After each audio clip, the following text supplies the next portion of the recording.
I am horrified by the idea that we have compromised through a secret agreement the territory, the sovereignty, and the sovereign rights of the Philippines.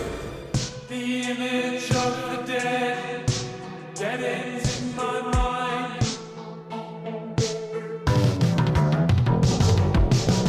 Who authorized you to make a backroom negotiation with the Chinese for this Scarborough? Whom did you talk to in China?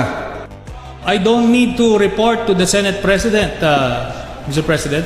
The only time that I have authorized you is one time. I do not know how many times you have been to China. My understanding is you have been to China talking to the Chinese government for 6 times already.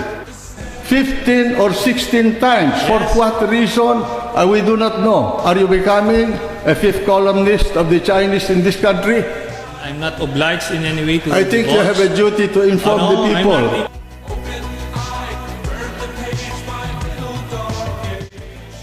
So I was forced to go to China. I brought along the military man.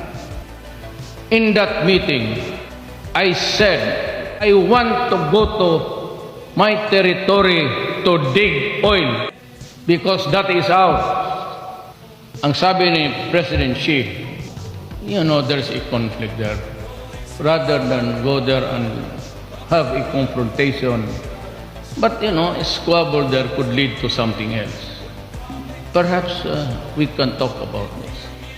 It can mean trouble. If the trouble comes out from the mouth of a president, anong magawa mo? So, what did I answer? We can talk about this some other time. But definitely, before I go, we must talk about the West Philippine Sea. I cannot go there even to bring the Coast Guard to drive them away. Pag sabi na umatras, that was a kind of a compromise. Tayo ang umatras. Nung umatras tayo, pumasok sila. Marami na. That day, we lost the Spratly and the Panganiban. Ngayon, may arbitrary ruling. I said, I could not even ask for the oil. Anong sabihin ko sa kanila? Kaya sinabi ko, let us do this mutually. I mean, I said, I allowed. That was on the premise that I own the property. Pero hindi tayo in control of the property. Kaya pinabalik. Ipadala ko yung Marines ko to drive away the Chinese fishermen. I guarantee you, not one of them will come home alive. Because there are already guided missiles in that island.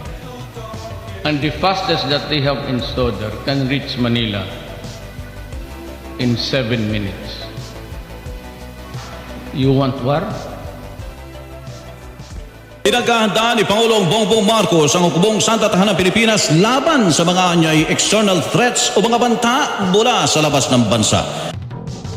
7 proyekto ang maapektuhan ng pagbawas ng 10 bilyong piso sa pondo ng Armed Forces Modernization Program sa 2025. Dapat 2023 pa lang, Horizon 3 na tayo.